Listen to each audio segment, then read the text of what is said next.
All right, here with Pete the Greek. Hey, Alberto. OG Jiu-Jitsu, American, trained with, I mean, But everybody. You've been around longer than me. Yeah, but you've been Carlon Gracie, all the OG guys you trained with them. How old are you now? I mean, I'm 48. 46. There we go. Feeling Baby. better than ever, though. Gotta. It's been fun. It's been an adventure. I just posted a picture yesterday for Renzo Gracie's birthday on my Instagram, and I was like, oh man, because there was like, I saw happy birthday, Renzo. That's right. And then I was like, do I have that picture? I don't think I ever put that out. And I was going to Brazil in 1996. Whoa, that was with a mall, huh? Amal was there in Brazil, and I went to go meet him. He had a house in Rio in Baja, in one of the islands in that. And how did you guys find out about Brazil back then? Because that was. Well, he's always been kind of, like we always joke, Amaling. Amal is just, random things. Yeah. Oh. And so he just goes for it. He's like an extreme kayaker, skier, and so he got into this jiu-jitsu thing. Well, we got into it, and he got me into jiu-jitsu, and one thing led to another, and he's like, man, where are the best guys at? Kind of like what you did too, right? Where did you meet Amal at? Well, he's from Santa Fe. We're both from Santa Fe, New Mexico. New Mexico. John Jones. Yeah, well, that was later on, right? With Greg Jackson and all the good fighters, George St. Pierre, like the who's, Alberto right. Crane. There you go. I mixed it up a couple times. No, I heard about you with your omoplata back a long time ago. Scotty would tell me about you. I did some omoplatas, in some fights. But yeah, man, what an adventure. I remember like going to I was in New York, and Renzo asked me to take his laptop. Whoa, to Brazil. Well, I don't know. I was like naive. I was like 18, 19. I was a teenager, and he's like, "Hey, I don't know." And Matt Serra was living at the gym. His brother too. Tough. Those are early days, and they confiscated his laptop, Renzo's laptop. Whoa! They interrogated me. It was because he's like, "Whose laptop is this?" I was like, "Oh, it's my friend's." I was like, "Oh, your friends, huh?" Yeah, wrong answer because I was naive. I didn't know. Yeah, when I used to always go to Greece with my dad, everyone asked us to bring us stuff, but we quit doing it because always something happens with other people's stuff. Yeah. But that's what you got to do sometimes. When you're from other countries, you're going to be traveling and visiting and bringing things sometimes. But nowadays, I travel light because when I go to Europe or wherever, I got to carry a little suitcase, one little bag, or else you got to check in. Yeah. You got to be there 3 hours early. So I travel light now, and I don't even carry a laptop with me. It's just the first thing they ask you. You have any laptops on you? I said, no. So travel light. I don't even carry a gi that much on me. We can do everything on our phones now almost, right? There you go. Yeah, I'm trying to figure out, am I getting a phone next or an iPad? Because I have my T-Mobile upgrade ready. So I'm thinking about that. Do I need an iPhone 16 or a laptop? Or not a laptop, an iPad, but it's the same thing. Yeah. Things have changed a lot, right? In the years. In the metaverse. Jiu-Jitsu's getting better every day, though. And you got the Craig Jones Invitational. That was like the biggest thing lately, I think, as far as the tournaments. You had Cade won $1 million. And Nicky Rodriguez, but Nicky Rodriguez just lost. I was thinking, who can beat that guy? And yeah, I mean, hey, you know how it is. Jiu-Jitsu can beat wrestling. Always, there's always, no matter what, it's Jiu-Jitsu. Yeah. And very big shout out to Nicky Rodriguez. I didn't think I'd ever see him lose, but big shout out to Vitor. Is it Vitor or Victor, right? Yeah. In Brazil, Victor it's Hugo, Vitor. Yeah. Vitor Hugo, yeah, big guy. He's a giant. Lovato. Yeah, man. But these guys, they're hungry, right? Depends, like probably he won. He's on top of the food chain, right? In a way. Yeah, I and guess then somebody else is hungry to take that spot. It's always like that. Yeah. Like, who's ever less on social media, talking less, it increases their odds a little bit. Like, for example, I watched the UFC. The Russian guy, he doesn't even talk. He won. He didn't even say anything, right? He didn't say anything. He did the dirty boxing, though. That's what won him the fight. He didn't win that big, but he brought back like the Randy Couture dirty boxing where he clinch Pereira's head and throwing elbows. I mean the uppercuts.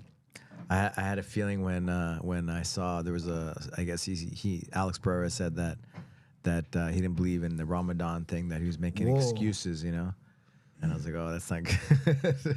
I mean, everyone gets their chance to shine, you know, and he's an awesome fighter. And now you got the other guy coming up. Yeah.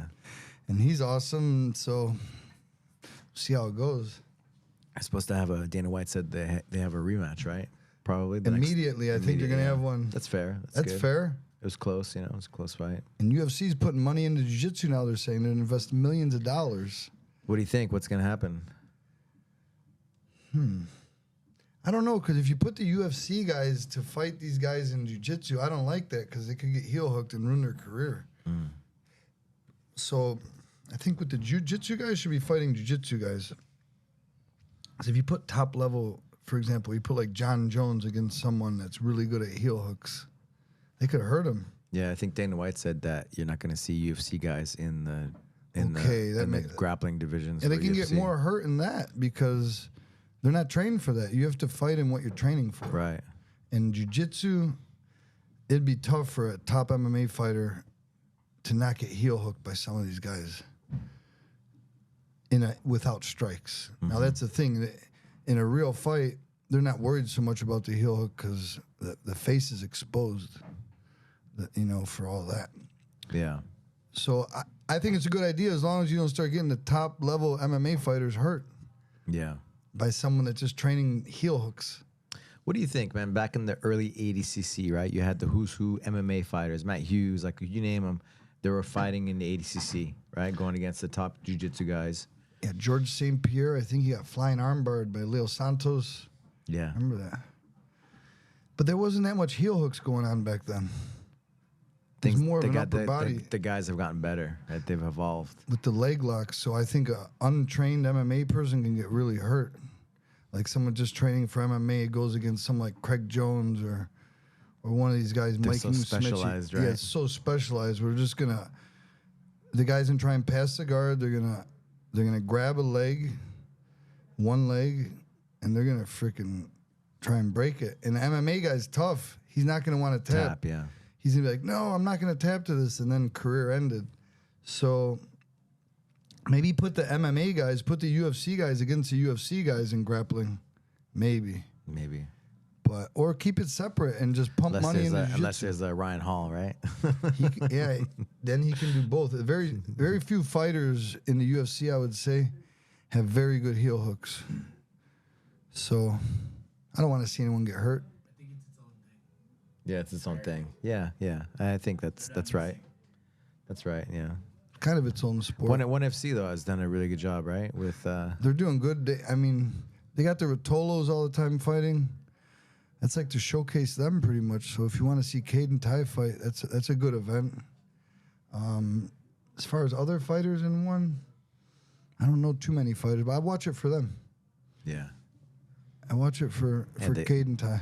They get the best guys to go over there. And then we'll see, you know, maybe they'll make it to the UFC, maybe not. The UFC is a whole nother level. In these other events, if you get hit, like, you might get hurt, but you're not going to get knocked out. In the UFC, people get knocked out. So it's like, in the other events, you might not take that much damage, but you see how things are once like how you are. You're in the UFC, so it's a whole nother level. Yeah. People are getting knocked out. Like in the other ones, not so much. But I don't care who you are.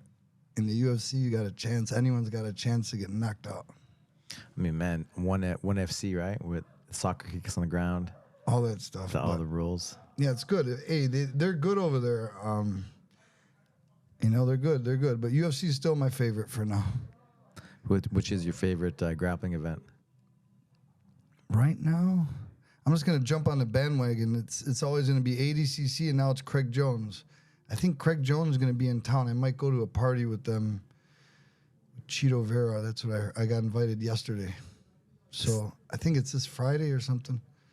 Nice. See how that goes. I'm not much of a party guy with fighters. See how that goes. Usually the fighters get all mean and drunk, and you got to watch out. But I think it'll be a good time. You You definitely gotta watch Depends out on depends on the fighter, right? But there's definitely some fighters that man, you're like, I'm not going out with you, dude. I always think when I meet a fighter, like, And how then does this guy go to sleep? You know, what are we gonna do to put this guy to bed at night? Some guys don't go to bed. A lot of them don't. Like, you see him, it's like 3 a.m. So you don't sleep? No, I train. No, so that's how it is. I meet someone, I think, okay, what's it gonna do to put this guy to bed? If it's basic, it's okay. But some of these fighters, they have too much energy. They're just gonna keep going till the brakes fall off. So I'll do a couple days and then sleep. We're talking about MMA. What makes a good MMA fighter a good MMA fighter? I think right now athleticism plays a big role. Of course, they got to have the technique, but these guys are super athletes now. The super athletes are in football, I think. Those are still the best athletes. John Jones, right? And his brothers. Family, yeah. And so these guys are crossing over because it's starting to make sense, right? It makes sense, right? So we're still the athleticism, and with the cage and 5-minute rounds, if you're athletic, you can win pretty well. Of course, you need a technique, but you got to be a super athlete nowadays. I think back then you could be like Rocky Balboa and win off grinding, but now you have to be a gifted athlete that doesn't get tired, that doesn't get injured. That it's focused. It's more professional. It's more. It's just the way it is. I don't see so many guys as winning off willpower. Yeah. They have to be super athletes, just like in wrestling or football or jiu-jitsu. You can still win, like looking like an average person, kind of. Maybe in the Masters, depending on the rule set, right? Yeah, like to win IBJF, you got to be a super athlete too, I think. Things have evolved, right? Things have evolved. And everything, in UFC and jiu-jitsu. Before it was all based off names and who you came from. So it was like, okay, he trains with a Gracie. We got to be scared of him. Or he trains The lineage, with right? The lineage. But now it's beyond that. All these guys are good. It's like basketball. When you look at someone in basketball, you're not thinking, oh, he trained with Michael Jordan. That's the last thing they're going to say. Yeah. They're just going to see his skill set. So it's evolving. Hopefully the respect levels stay good, because that's the thing. Of course you got to be an athlete, but you got to have the knowledge too. So hopefully these guys are nice to their coaches. And I get scared of some MMA fighters. I've been teaching kids MMA. Oh, yeah? In Chicago a little bit with one of the kids, Nacho. He's from Chile. He just fought in the UFC. He triangled the guy. So if you've seen before the Pereira fight, I don't know how to say his last name, Balmandes. His name's Nacho, and he has a little brother. And when I was in Chicago, I was training them a little bit. Nice. Because one of my black belts is the grappling coach for the team, VFS in Chicago. So they have Bilal Muhammad. They got a few champions over there. So it makes me happy just to see, like, I taught someone that taught him the triangle, because he's just a kickboxer. Mm-hmm. And he had the confidence to pull guard and put him in a triangle. He did it perfect. He wrapped under the leg, pulled the ankle. And his brother's good too. I think they're 14, 15 years old. They're from Chile, but they're training hard over there. I think those kids already have some MMA fights. So that gives me something to do. I was in Chicago. But once it hit below zero, I left. And I arrived over here in beautiful, sunny San Diego, and now I'm in Los Angeles. And that's why I'm here. One thing a fighter needs, he needs to be in a good environment. So for the younger fighters... We were talking about that, because Julian was here from Costa Rica, and we feel like, just being the lifestyle, right? Being happy, being able to, whatever, even if there's no beach but just a tropical place, it's like you're happy, you're happier, and because you're happier, you do better, right? And you're in your training, and you're just more, you do better. You do better. That's what I think. So you got to be in a good, when you get older. So the guys go to Chicago, for example. They're mostly from Latin America. From Dagestan. Oh, they have Dagestan guys there too in the Chicago They gym. move eventually. So we have the Dagestanis there. They had the Dagestan. They have Mongolian. They got me with the jiu-jitsu. We got the Mexican kickboxers. So it's like a whole... They got everyone there. That's why they're having good results, because a lot of the schools... They mix it up now, right? Yeah, a lot of schools don't mix it up like these guys. Like, not too many people are bringing guys from Dagestan. And yeah, because Bilal Muhammad, he trains with Khabib, so that's how that that went down. And so it's a really good place. I didn't even know it existed. Last time I was in Chicago, I went there, and I was so happy because... What school? It's called VFS. VFS. Okay. Flow Striking. And the coach, I just found out, Was played baseball. Stevan Micic over there?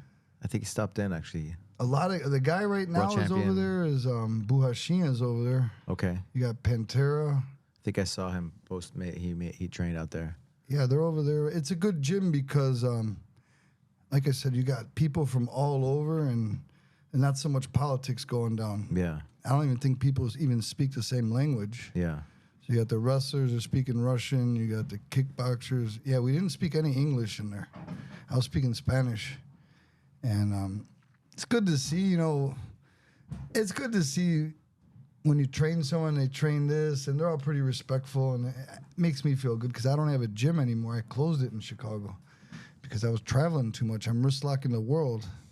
And then every time someone go home, every time someone go wrong at home, I got to go back to Chicago and can't wristlock just Chicago. Like imagine that. I put wristlock Chicago. That sounds like a bad ending. Limiting. No, it's good. I love it. That's where I'm from. If people don't like where they're from, something's wrong with them. And I always loved Chicago, but this is Jiu-Jitsu Disney World out here. Yeah. Yeah. From back in the day, right? Like Brazil, right? Rio was the mecca of jiu-jitsu. Now California and I guess SoCal. Austin, Texas. Yeah, Austin, Texas is on the come up, right? I just don't have it in me to move to Texas. I don't feel right in boots and a cowboy hat. I'm not ready for that just yet. But maybe someday I'll be a Texan. Have you listened to country music? Little bit, like there you go. In Mexico, actually, when I was visiting Mexico, we were square dancing and everything. Like they love it out there. Like you hear Billy Ray Cyrus out there in Mexico. There you go. Doing line dancing, starting to seep into that subconscious. But I don't know. I don't know. I'm a city slicker. When I was in the airport over there, they stopped me and they say, hey, "What are you doing here, city slicker?" So I don't know. Texas, Florida. I know everyone's trying to move there. They say it's great to have a gym, but I've never really lived in California. I like it here. Everyone says expensive and stuff. Yeah, well, if you go anywhere good, it's expensive. Yeah, you figure it out, right? You figure it out. Anywhere you go, you're going to pay more for better things usually. I mean, if you want good shoes, you're going to pay more. And I know everyone wants to own a house and this and that, but I like to own jiu-jitsu pretty much. I like to own my own jiu-jitsu and always get it better. And I like being a student over here. Own your life maybe too, right? Yeah, and by not having a gym here, I pretty much have like a passport to all these gyms. I'm one of the few people that can go to any gym and people get happy and they treat me nice. Because I'm not there I'm just cruising. Imagine Carlos was right next to me. We'd just be visiting gyms. It's normal for us. We go to UFC, we cruise around and see what's going on. And now my injuries are feeling pretty good. So I'm training a lot. I do these open mats in San Diego. Nice. I don't know how good it is for the gym owner, but for the people that really want to train, there's about 4 or 5 guys. We go to these open mats, and we always see each other, and we train. So, like, we have a big guy, Ian Dobb. He's a big wrestler, dude. He just started training, so he's one of my friends at the open mats. And you have PJ Barch. He's a real good wrestler. He's one of my buddies. And we go, Ronaldo from Atos goes, and we have Jocko. So I have my little group of people that I train with on Sundays. And these guys are really good. And if I could hold my own with them, I'm happy. I'm smiling for the whole week. And I'm doing well against these guys. And I tell them, you know, they always act like we're going to go a little bit easier, but then they go a little bit harder, and they go a little bit easier. And I know they could beat me, but it's just fun to know that I'm able to hang with people half my size, bigger and stronger than me. Jocko's older than me. He's just fun to go with. Mm-hmm.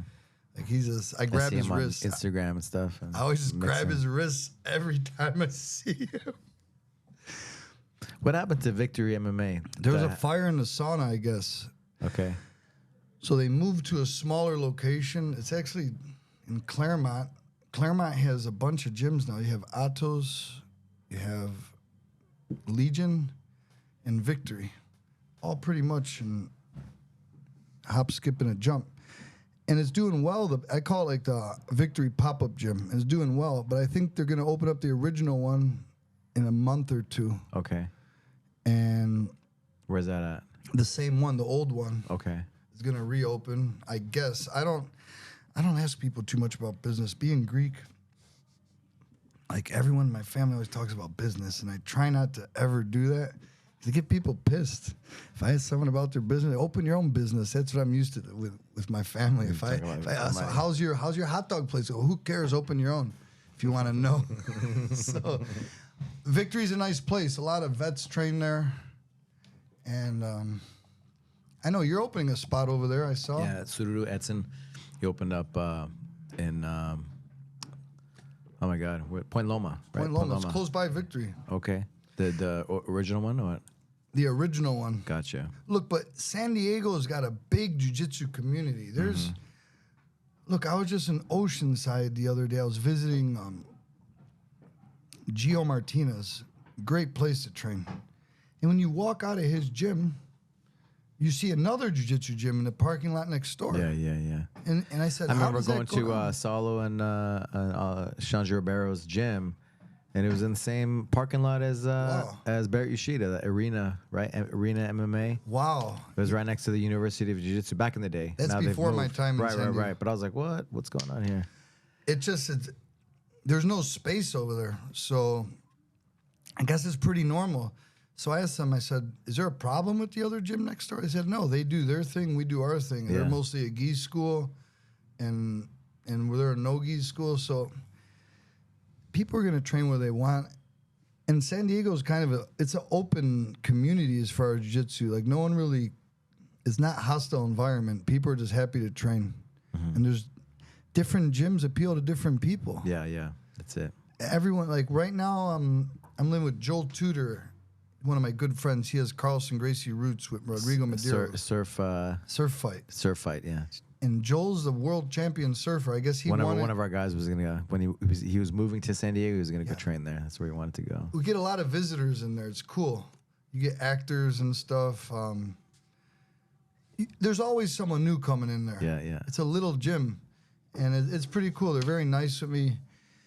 And Joel's great.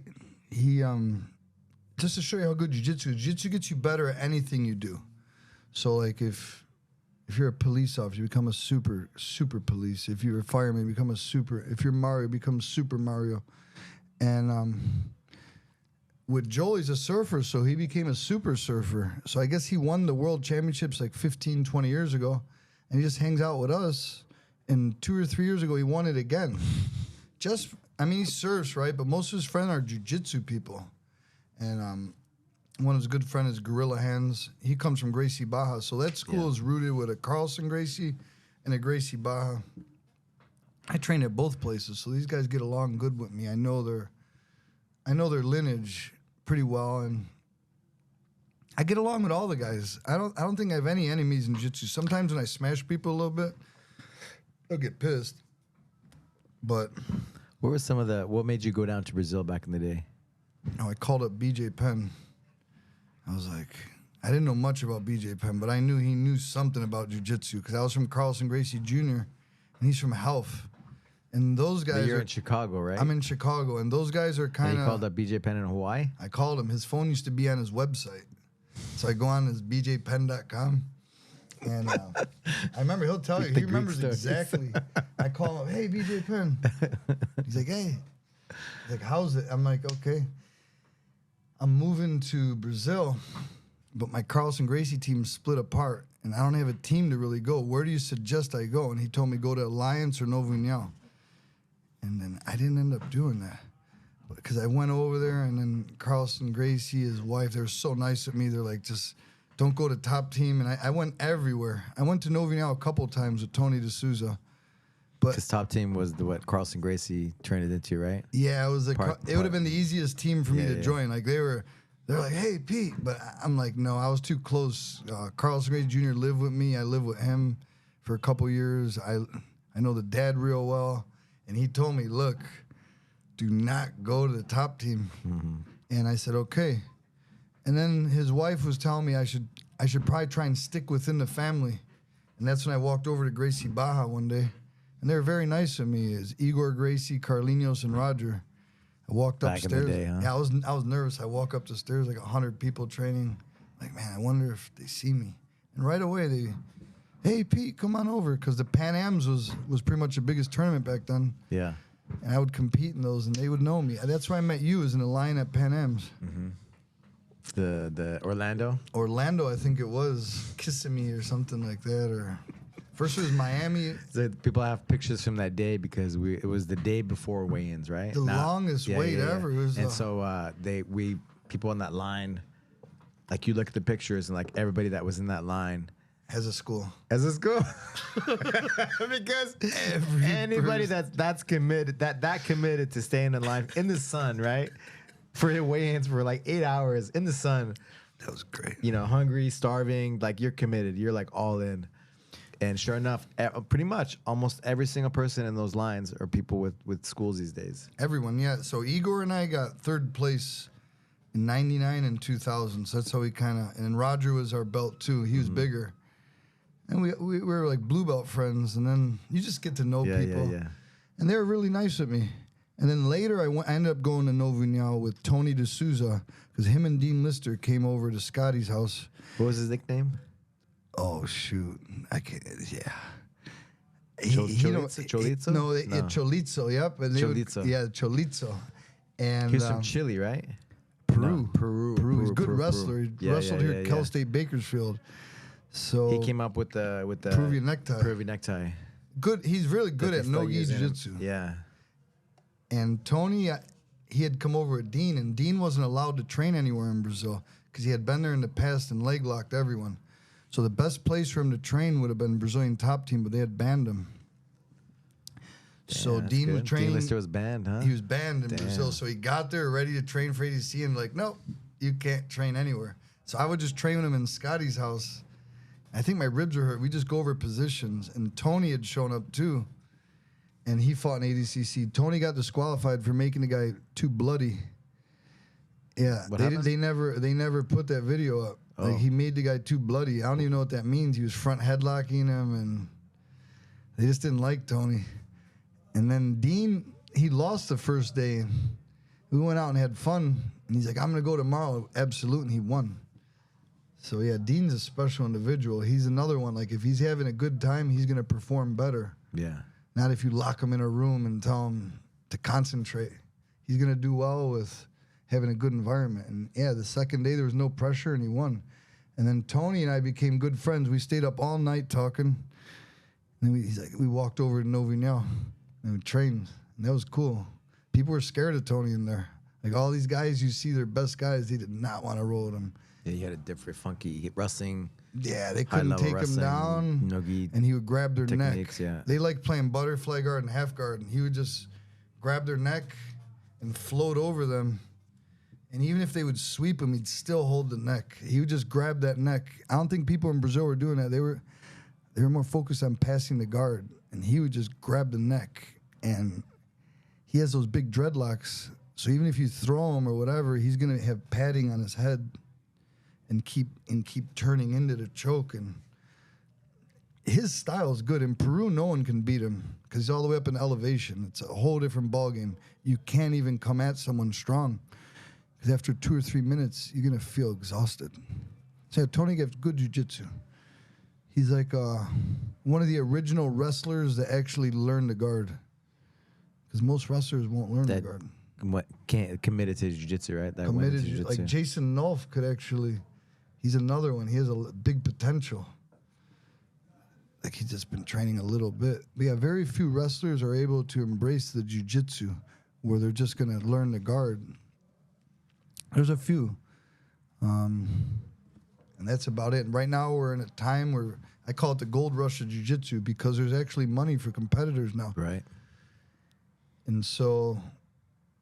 let's see what happens. I remember back in the day, if there was like an event with $1,000 prize money, everybody went. Everybody. Yeah, now I think it's like $10,000 to get anyone decent.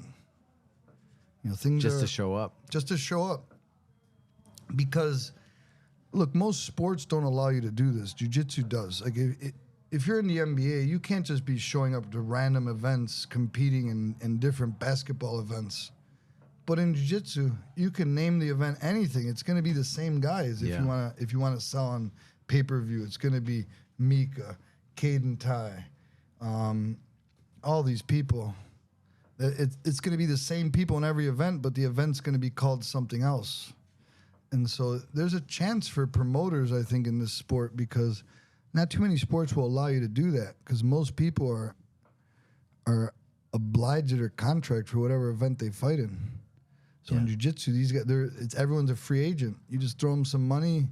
You could know nothing about anything and just get an event together tomorrow, get all the best guys, and not be a problem. It's not possible in any other sport, really. Yeah. There's You can't do it in MMA. Just start bringing guys from the UFC and this and that, and throw your own event. Yeah, because they're free agents, right? They can do wherever. They can go do whatever wherever. they want. Unless they're like in ONE FC or something.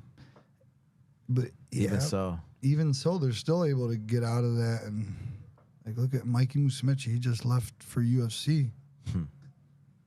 So that's what it seems like. UFC is probably gonna. They're smart. Anything they're talking about, they've been thinking about for years. What do you think of Power Slap? It's cool, but I just don't want to be the one. I think you get hurt in that shit. But it's cool. I mean, it's gonna sell. People are gonna watch that. People like that. It's perfect. You can't look away, right? Yeah, you're drunk. It's perfect for one of those. People are at a bar like and slap. It's like arm wrestling. It's some type of. They should arm wrestle with one hand and slap with the other hand. What do you think about that, Dana White? That'd be They should have divisions, right? Maybe that's one of the divisions. It's just, someone can get hurt in that. I know. Man. Well, I wonder what the longevity is for. It's such a new sport. It's such a new thing, right? I saw a girl fought in that the other day. That was because once you start getting knocked out, right? You get knocked out easier. So I wouldn't mind seeing an MMA event with no gloves on. I think the gloves hurt people a little bit. I remember Carlson was saying that with those gloves, you can really hurt someone. So, but then with no gloves, then they're gonna break their hands. Yeah, but right? The Valetudo days, right? I liked it. They slapped and stuff, and they took care of it. You're gonna, guy defends, right? He defends. You take the guy's back. It's a lot different if you have gloves or if you don't have gloves. Gloves hard to choke. It's hard to choke with gloves, right? So hard. So it changes the sport, changes the game. If it's a sport, it changes the fight. The fight it gives too much advantage to the wrestler right now with the cage and the gloves. With the gloves, like the elbows in the back of the head. If you do an elbow in the back of the head, you're gonna open up your neck quick. Yeah, right? With jiu-jitsu, Carlson used to like to see it in a ring. In a ring, huh? In a ring. He always preferred Why ring compared to a cage? Because with jiu-jitsu, you can. The way you beat a jiu-jitsu guy is put his head up against the cage, and the guy's kind of stuck. Like, that's a tough position to get out of. We're not really trained for that, to have our head. So that's what the wrestler does, right? They take the guy down, they throw him up against the cage, and then with a ring, the guy can escape out. Maybe they have a rule or something. Like, it's harder to control somebody, right? You can create a lot more scrambles, and the scrambles maybe the jiu-jitsu guy can. It just makes it a little bit more fair for a jiu-jitsu guy. With the cage is tough because the jiu-jitsu guy is not going to take down a wrestler and put him up against a cage. No way. Not a top-level wrestler. Man, I look at MMA, right? And we're talking about what makes a good MMA fighter. And now it's like the athleticism, but of course you have to adapt everything, right? You have to know wrestling, jiu-jitsu, striking. Maybe you're a little bit better at one of them, but you're good at all of them, right? You have to know them all. And then I look at a jiu-jitsu fighter or a grappler, let's say just grappler. What makes a good grappler these days? Submission grappler, right? You got to study everything. You got to know everything, right? You got to know wrestling, you got to know jiu-jitsu, leg lock game. It's got to be on point. You're some judo, right? The main thing is for the older guys is they have to really know their leg lock defense. That's what someone was saying at one of the open matches. Like, the guys with the most stripes know the less about leg locks, know the least amount of leg locks. So that's just something. I know Caden Ty did that. You just put someone in every single leg lock that you know, and you're going to work how to get out of it with controlled pressure. I saw a video of theirs, was it last month or 2 months ago? It was like a really nice counter heel hook, right? Yeah. Somebody tries to heel hook you. They got, with the heel hooks, you either run away. That's the first line of defense, is just try and spin out of it. But then if you can't do that, sometimes you're stuck. your hips are glued to the ground, so then you got to re-attack his foot so that he changes the angle of his hips, and then they'll give you the space to get out. But yeah, once you attack someone's leg, they can go for your leg too. So it's, you can fall into a trap. Yeah, that's the thing, right? Like there's levels, right? And everything's, the more you know, usually like in the leg locks, right? Whoever knows the more is gonna win. I get out of heel hooks much easier than ankle locks these days. Like a heel hook, you can spin out of, you can twist out of. An ankle lock, you got to move forward. It's stuck. If the guy's tall, the guy's like 6 foot tall and has an ankle lock, it's gonna be tough to get out. Yeah. With a heel hook, you can create an angle and get out of them. So I remember Tony used to say that. Tony used to say, I'd love if someone tried to heel hook me. I'll end up getting around them because the heel hook puts you in a twisting position. Not saying I want to get heel hooked, but I get out of heel hooks. Ankle locks, I've been tapped lately, a little bit. Man, Cade's performance at CGI last year. Was it last year already? Yeah, last year. Wow. But the other brothers too. Yeah, both. What's the other brother? Tackets. That was like the best match ever. They're good. Tackets and the Rotolos. That was probably the best match of the year. Was it Andrew Tackett and Cade? Ty got hurt a little bit, I think. Ty always takes like the rougher matches. And yeah, that sucks. So Ty will get better. Eventually, he's young. He has to get better.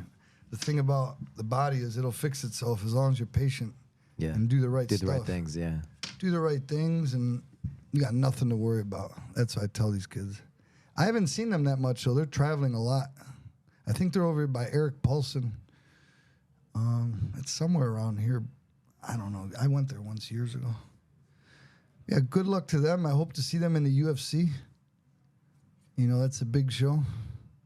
I've seen them at the. It's interesting, right? It's interesting. The whole IBJJF. There's so much competition now at these high level tournaments. From ADCC, CGI, now UFC getting into it. ONE FC, and that we're not even talking about the who's number one and all those super fights, right? Polaris. But it's the same guys winning most of the time. Right. But there's so many IBJJF events has now. Guys that you never heard of that are good. IBJJF will always be good. Will always be good, yeah. Like if you're IBJJF World Champ, it's always going to be tough. Like a lot of these guys you hear about in these other tournaments, they go to that and lose. So yeah, IBJJF, it's always going to be good. Carlino's put a lot of dedication into that, and it's always going to be good.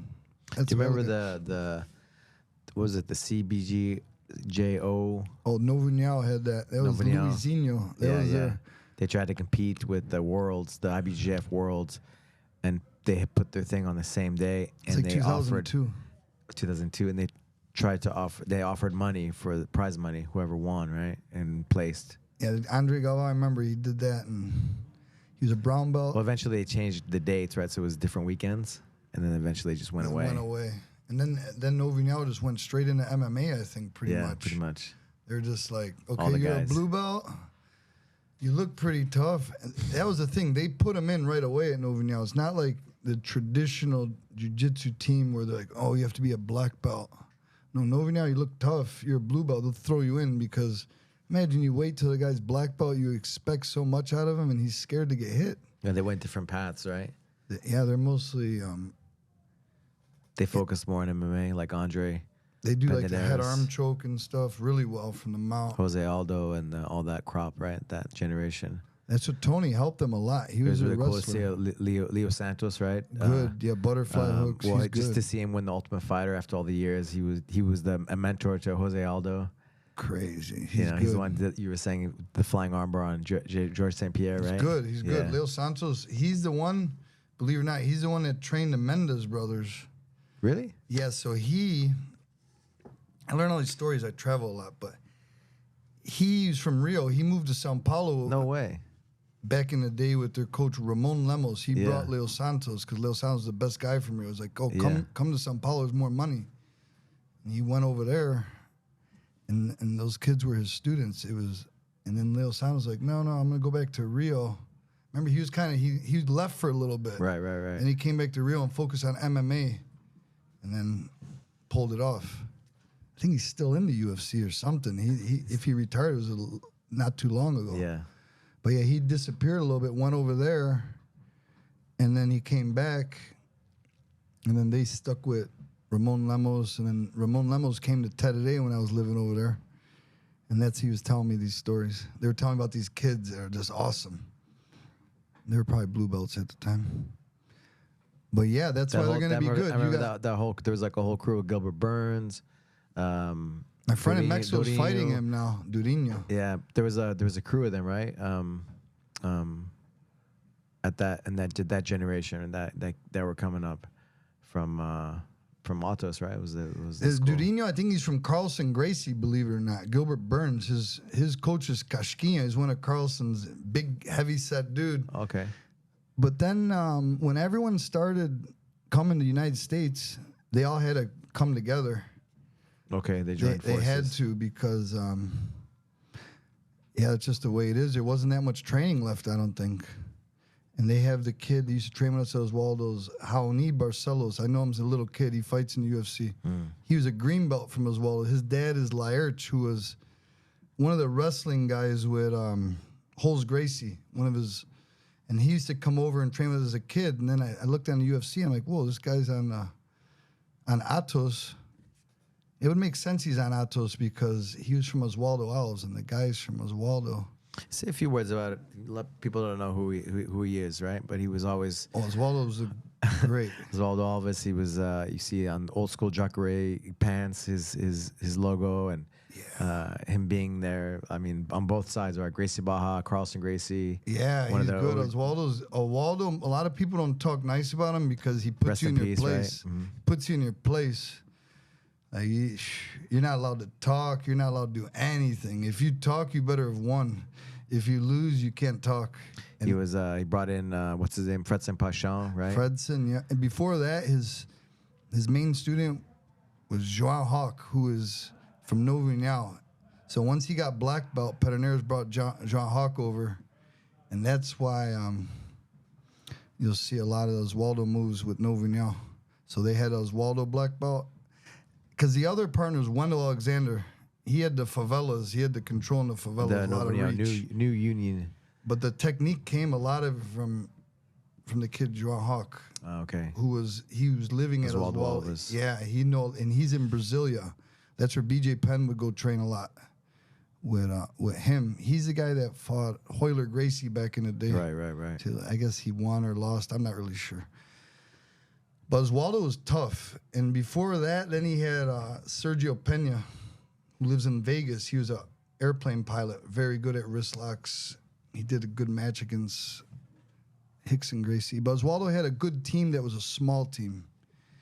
And a lot of the Carlson guys would go cross-train over there with him because Carlson's busy. Carlson didn't give people too much attention. Like he would tell them, like, basically, okay, grab the arm, do this. But some of them would go to Oswaldo's because Oswaldo give you a lot of attention. Yeah. He's going to spend all day with you, like 10 hours a day on the mat. He gets hyper-focused on you. Hyper-focused. I'm talking about, like, to the point where... That's how you get good, right? You might want to scream, though, after a couple of years. You'll wake up like, what am I doing here? And so most of our team disbanded. I think the first one to leave was Andre. Andre left. He went with Tereré. Andre Galvão. Tereré used to come train with us. He'd lost to Fredson at that point. In the Brasileiro de Equipes, Fredson beat Tereré. Yeah, beat him as a purple belt. And Tereré was our friend. He'd come over. Fredson when we were purple belts, you know? Yeah. And that was in the open weight. And he tried to wrist lock. We did wrist lock on me, but I didn't tap. I got out. Oh. Fredson was very... I won the match, yeah. But there you go. Oh, you won. Yeah, I won. He was the best purple belt in the world at the time. He was the best. And Liborio... You know, he didn't really know me, but after that match, he knew me, and he was like, and then he never forgot. Yeah, when he was the best in the world. At the time. He was the best. He went straight from purple to black, right? And that Oswaldo did that with a couple people, because Oswaldo very smart. Like he wants to win the black belt world title. That's all he cares about. He didn't really all the other belts don't mean nothing. So if he looks at who's signed up, he already knows like who the best guys are. He knew Fredson have a good chance to win. He's going to put him in it. Yeah. It's not about... that's why we were with Gracie Baja. Because those Carlinos used to sponsor us where we didn't have to pay for the tournaments as long as we wore the Gracie Bob patch. And our team have 5 or 6 guys, but we'd always do pretty well. So we would be like the vote. We would be that would win them the tournament. Just because you have like 5 or 6 guys that get first place in the worlds, that's gonna put their team ahead. And Oswaldo, I don't know. Some people like him, some people don't like him. It's weird. But when we all trained with him, everyone liked him. But then when everyone left, everyone didn't like him. So who knows, right? Who knows? A lot of people don't. Oswaldo put people in their place. Like I don't care who you are. You're gonna sit there and you're gonna listen. I was just thinking how jiu-jitsu's evolved since those days of overtraining. No, not just that, but the worlds, for example, and the big tournaments. We used to weigh in at Carlinhos' house, Carlos Gracie Jr.'s house. In the federation.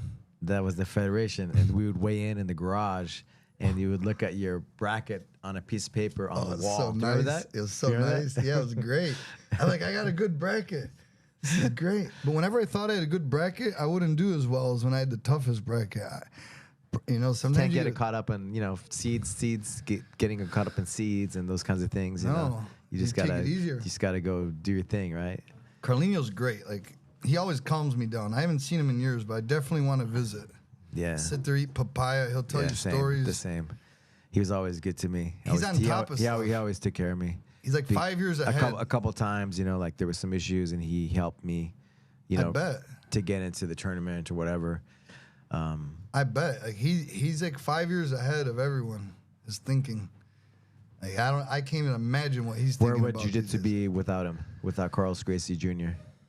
See, he brought it to the next level. He's doing kind of like what Craig Jones is trying to do. Like Craig Jones pulled it off once or twice. Carlino's been pulling it off a lot. Since 1996, right? Almost 30 years. So, like plus, with the Craig Jones thing is like the super party.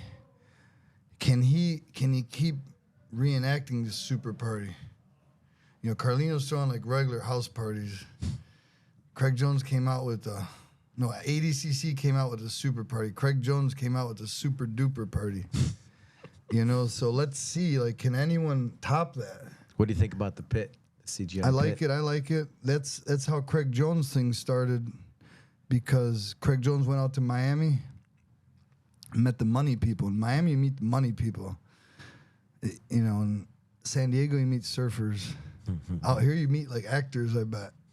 So in Miami, if you have a good idea and it has something to do with beating people up, probably make money in Miami. You'll find someone. People like all the crazy stuff over there. In Chicago, people are very conservative. But in Miami, no. You're going to go around seeing Lamborghinis, 20-year-olds driving them. They're going to be able to, fighting. Miami's always going to be a fight capital, too. You got Miami, Vegas, California, Los Angeles. San Diego's more jiu-jitsu. I don't think it's much for MMA. A little bit MMA, but if Dominic Cruz, my good friend. But yeah, for MMA, you got to be with a real good team. They got your back. I don't even think. Yeah, you got to be with a strong team to win. They're not even big teams. They're just smaller teams. Yeah, things have evolved, right? Back in the day, it was all about being a part of the team, but then you have to have your own trainers, basically.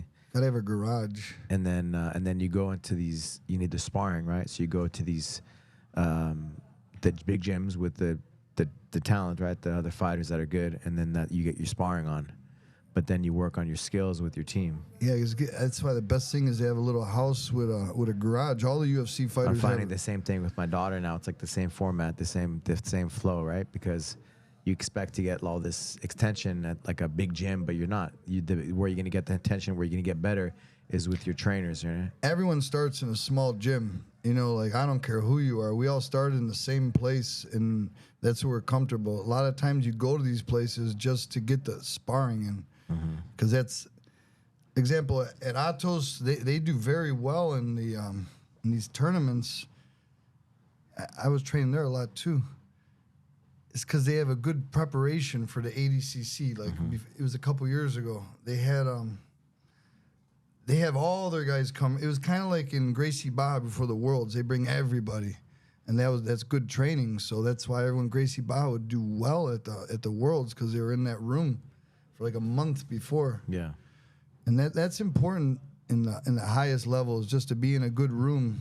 Yeah, because you don't realize those are the guys winning. I don't know. It's important to have your timing and everything. Yeah, there you go. It's timing. I used to go down to, back in the day, I would do my training because I was from New Mexico. Yeah, and then I would go down 2 or 3 weeks for the Worlds. I'd go down 3 weeks before, and get my timing on. There you go. I'd go against the best guys, and then, first week maybe ready. I wasn't as fast. Second week I was on point. Third week I was ready.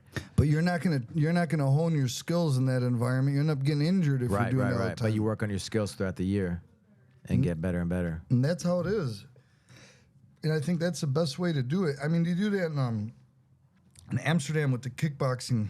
So they have a bunch of kickboxing schools, and then they all go to Mike's gym, which is the biggest gym. Mike's gym, I've been there. It's huge. Yeah, so it's like 40 minutes away from the other gyms, and they have the smokers over there on the weekends, and everyone, that's where the promoters are at, that's where the agents are at, that's where they're picking people up, that's where they're getting fights, because it's kind of like the open mats in San Diego. It hasn't evolved to that. Like eventually, if there's money at these open mats, there's going to be people, people trying to get people into shows and this and that just to show your stuff at the open mat. And that's how kickboxing is. They train with, my friend owns a Majiro gym, which is a little gym. Yeah. But then they go to the Mike's gym sometimes just to see where they're at, and then you get picked Majiro's up. gym is? It's in Amsterdam, like right in the city center. That's where Rob Kamen's from. Right. He's my good friend. He passed away. But who runs the gym? Andre Menart, his name is. That's where Jose Aldo would go. That's a really nice place. That would be like an Oswaldo-style gym where it's little, have attention. I don't think they focus so much on the pro fighters, but they'll get you there if you want it. Yeah. Because pro fighter is a lot to deal with. You gotta have a lot of money. Yeah. A lot of egos. So this is kind of an old school gym, and I like it. When I go to Amsterdam, I visit there all the time. They're really nice, great people. Yeah. Where do you see jiu-jitsu in 10 years? We're at 2035. We're in 2025 right now. I would hope that it just gets... I hope they invent a couple things so people don't get injured. Like as far as like, I hope that if somebody has like a knee problem, just inject something in there. Right, some type of gel. Nanobots, yeah. That's what I'm hoping, that they could just help us not get hurt and fix us a lot easier than doing invasive stuff. So I think in 10 years, they're going to be able to fix a lot of things. So I'm looking forward to the future, always. What about the chips? Like, in the Matrix, they put in a little chip, and then you know jiu-jitsu like in 2 minutes, right? They could probably do that. I seen like Elon Musk. You saw that one little. He was downloading. They were downloading him. Maybe he has a chip already, right? He did that, and would you get the chip? What if we're already chipped? That's the thing. Like people are talking about this chip, but what if they already got us a while ago? And we're not aware of it, right? And we're not aware of it. Like our eyes are just cameras for whatever chip that they got in us. I believe when we're already in there, right? We're already in the simulation. We're already in there. Come on, like look what? Like there's no way. Like that's like saying like there's a lot of. It's like Sakuraba. Is he? Yeah. Is he really? Was he human? Was he a toy?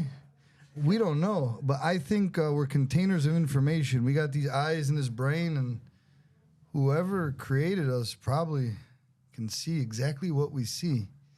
So that's what I say, like, if you're going to do something bad, yeah, you're going to get caught, especially in the future. So if you're a bad guy, be careful.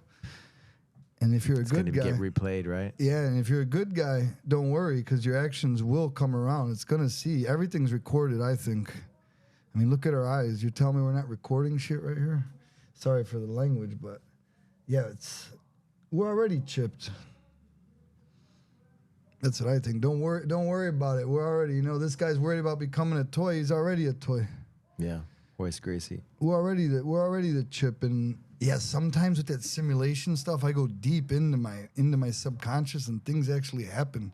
I haven't been able to do it for like a lottery ticket, but I could do it where if I'm thinking about someone, that'd be good. they're gonna like my message on Instagram or something like that, and then Instagram reads my mind. That's another one that's crazy. I don't even say the stuff, and they just read it.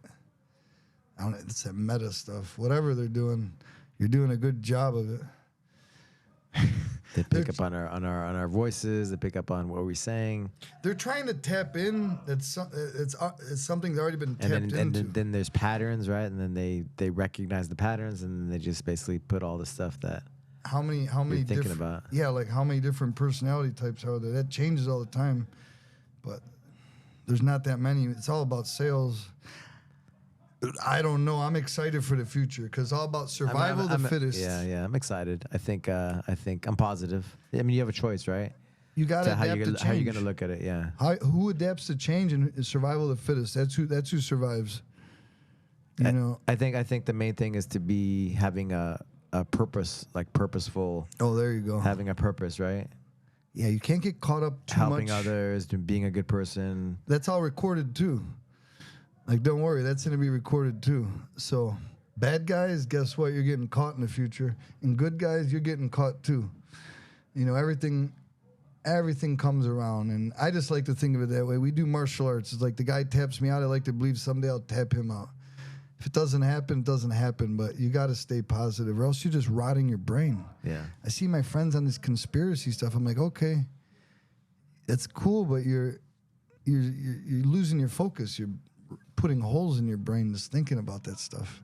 You know, focus on doing what you love. Something positive. Something positive because, yeah, there's a lot of bad things people are doing. And being a jiu-jitsu teacher, yeah, you can be sneaky and sly and do bad things. But I think overall you gotta be a nice person. Yeah. You're a leader of the community. And the community feels that. I mean, in Chicago, I can go back there and open a school tomorrow and have 50 students in a month. But my purpose right now is Wrestlock the World, not Wrestlock all of Chicago. I got like 3 more years of this to get this whole world wristlocked. What's the secret of longevity in jiu-jitsu? Sometimes you gotta play a little bit more injured than you are. So like, example, if you're owning a gym or right now I'm living next door to the gym, I'm every class every day. And if I'm tired, I'm like, my ribs are hurting me. I'm going to say they're hurting me a little bit more because I don't look like a weenie. Like if I say my ribs are hurting, the guy's going to laugh and say like, I'm hurt too. So you got to, if you want to be in the game, you got to say, hey, my ribs are really hurting me. I can't do this. Okay, another thing, your ego. You have to lose your ego because every gym has crazy purple belts right now. Wrestlers, they're on the come up, you know, like they may not be like well known like Nulf in the wrestling community, but they're tough. And I stay away from those guys. You know, when like even I was looking on like the B team stuff, they have all these scraps and stuff, but it's all like the guys you heard of in one part of the room. Yeah. And then the guys you haven't heard of on the other part of the room. BJ Penn used to do that. We just put them in the cage and lock them in there. And then, you know, eventually a couple guys would come out. And then eventually you can train with them. Because there's people in there who just want to kill people at this point. Purple belts, wrestling their whole life. Nope, you're not touching me. Be selective with your Be selective. partners. And then after they make it through the ranks with whatever, there's a chance they could become gentle and cool. And then I can train with them. Like my favorite training buddy is Glover. Like that Jeff dude. Glover, yeah. We just like, if you start beating him and smashing him, you feel bad. You're like, what am I doing? This isn't jiu-jitsu. And you just play. And I saw him and Ronaldo. Ronaldo's he's like the new Ted today pretty much. He moves quick. And him and Glover were rolling. And it was cool. Like I never seen that many transitions. Both of them had mad respect because there was like 1,000 transitions in 5 minutes. So that's pretty cool. My style is not like that. I grab someone and I'm not going to move that much. I'm going to get to the point where they're yelling at the ref. The ref is ready to disqualify me, but I'm going to grind it out. It's just the way I was taught. I wasn't taught to be flashy. Like Why Wrestlock the World? When I broke my back, I was kind of pissed. I was like, man, F the world. And I was like, no. Well, I was living with Glover. I'm like, what am I going to do right now? I'm pretty good at wrist locks. I'm very good at wrist locks, and they don't hurt my back, so I'm going to say Wrestlock the World. And I still haven't, I trademarked and everything, but I haven't brought it to the next level. It's still underground. Like, people order a shirt, they might get it in a month just because I travel, but they'll get their shirt. They will get it, and they'll wear it, but it's still underground. And Wrestlock in the World, it's like the last move that a jiu-jitsu person will learn.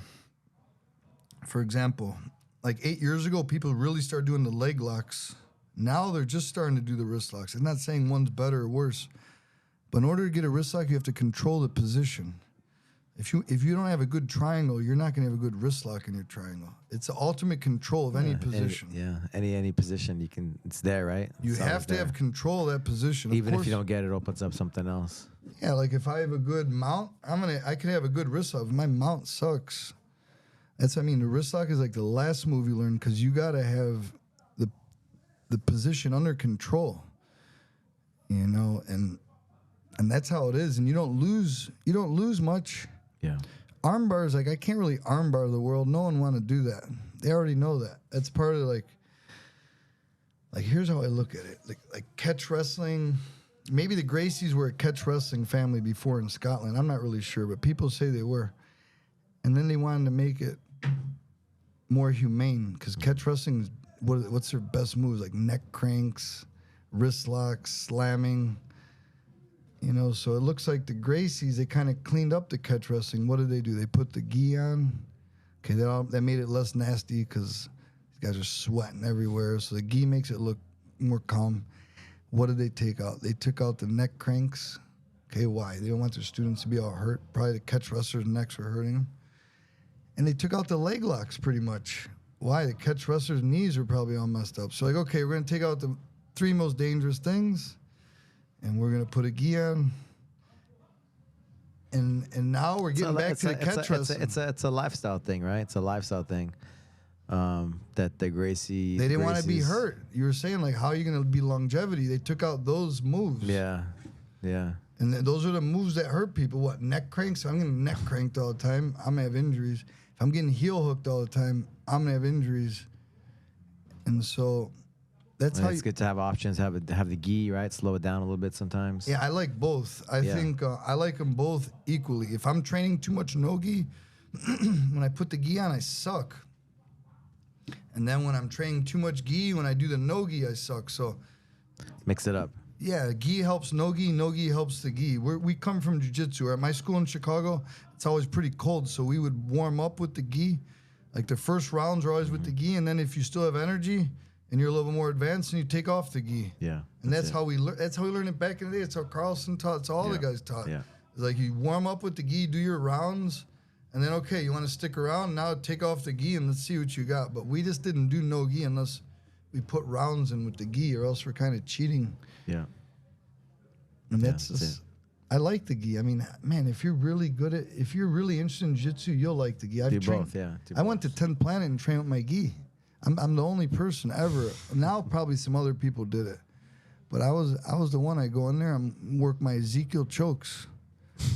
Those are great to do. Like that's funny.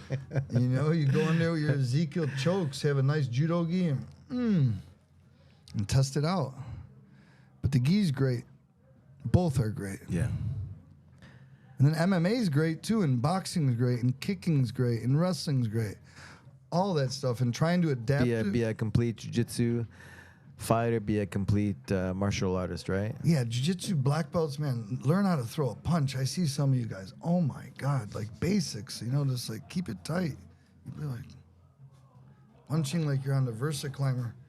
It's too crazy, keep it in tight, a little bit. At least learn, right? Learn basic a little stuff, bit, learn a little things. bit. Like, the judo's important, but so is a basic punches, like a 1, 2, 3, couple elbows, couple knees, a kick. That's, something. You cannot just, because the guard, guys, is to defend your face. It's not just, you can have your guard on the feet, you can have your guard on the ground. A guard's a guard. You don't get hit in the head. You know, not too many people are getting dropped with body shots. Yeah. Like how many, you can watch UFC a lot. There's a lot of strikes involved, but not too many people are really getting dropped with a body shot. They're getting punched in the face, and if you can't defend your face, you're gonna get beat up. And you could try all that self-defense stuff, but if the guy knows how to box or kick, like an MMA fighter with 3 fights can beat up. I don't care if they're amateur fights. It can beat up a lot of black belts. 3 amateur fights, because he already knows how to get hit. A black belt may have not get hit in his whole career, not even once. So, I don't know. I keep it. I still like to think this is martial art, and I try to keep it more martial than art. Yeah, at least like 60-40. That's it. I can't go 80% That's a good art. mindset.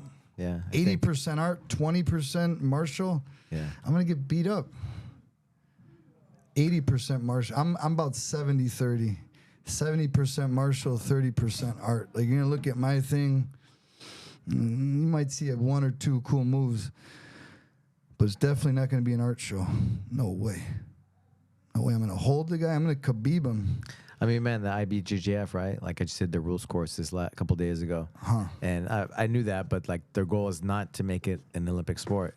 It's to keep the fight, the self or martial art aspect of it alive. You know, so they don't want it to make it an Olympic sport. Olympic politic, a lot of politics. Right. But their goal is to keep the martial art essence of it alive. No, Carlon was doing a great job. So Carlos Gracie I thought Jr. that's cool, you know, and because it would change the sport, it would change like a lot of things, and it's good that they know that, right? And the Sheik and some other the different federations, they want to make it an Olympic sport, and that's okay too. But I think you know, as our main federation in jiu-jitsu, the old school, the original one, I think it's good that they realize that, you know, because things can change if they change the goal, right? Oh, they'll make it judo. They took away the chokes in judo pretty much, and they want to make a speed game for television. Yeah. They want to be able to have quick highlights. In jiu-jitsu, let's be honest, it's only fun to watch if you do it. Yeah, and that's it, and that's like okay. Football, you don't have to be a football player to watch it. Like, it's jiu-jitsu's hard to MMA. You don't need case in point, right? Royce Gracie in the early '90s, like doing what he did, right? Proved the efficiency, the effectiveness of jiu-jitsu, of Gracie jiu-jitsu. Yeah, the Gracies don't have to prove that anymore. They need to chill. Just stick to teaching. But the fighting, you guys did great. Like Carlson was saying before he passed, he was pissed. He's like, you guys need to stop. He called him and says, I'm too old to train you guys.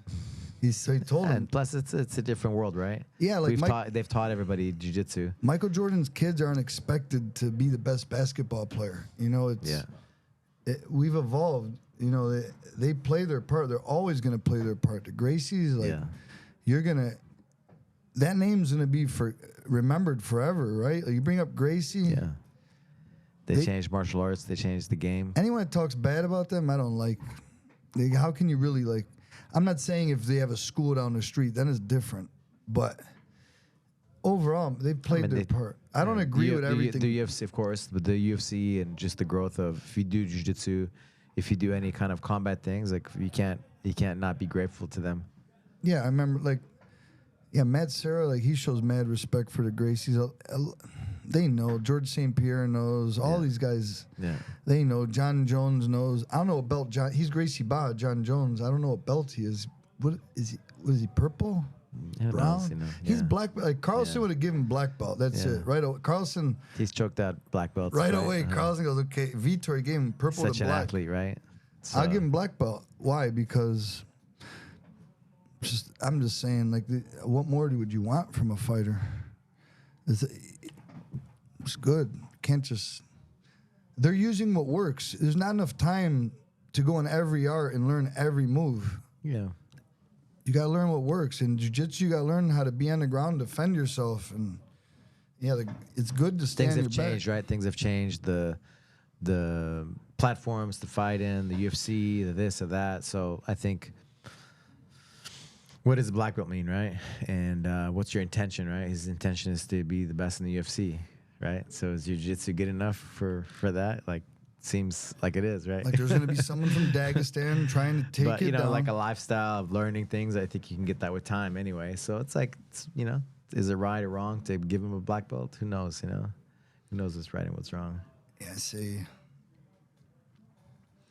I like that. Because then you don't value it, you know? Because I know we both value our black belts, but we went through certain steps, right, to get there. Certain steps. Yeah, these steps. Competing in different, you know, belts and just going through the, you know, the rite of passages. I understand what you're saying. Yeah, because I've seen guys get their black belts on after a UFC fight, and the guy like doesn't train with the gi. The guy doesn't, you know, he's tough and he's an athlete, you know, but it's like, is he really a jiu-jitsu black belt? Probably not. Like, oh man, the steps we had to go through is rough, dude. I don't think anyone should have to do that. That's so crazy. And back in the day, like if you're a jiu-jitsu black belt back in the day, like you're legit, you know. Oh man, you've been through. You're not surviving. You're not surviving. You've been through the ringer, especially if you're American living in Brazil. Yeah. Oh man, I don't wish that stuff on anyone. I'm an easy guy. I'm easier on these guys. Like I don't, like, you don't need to do all that. Just go to BJ Fanatics, check out my videos. That's it. And you could just give me mimic. What do you got? What do you got?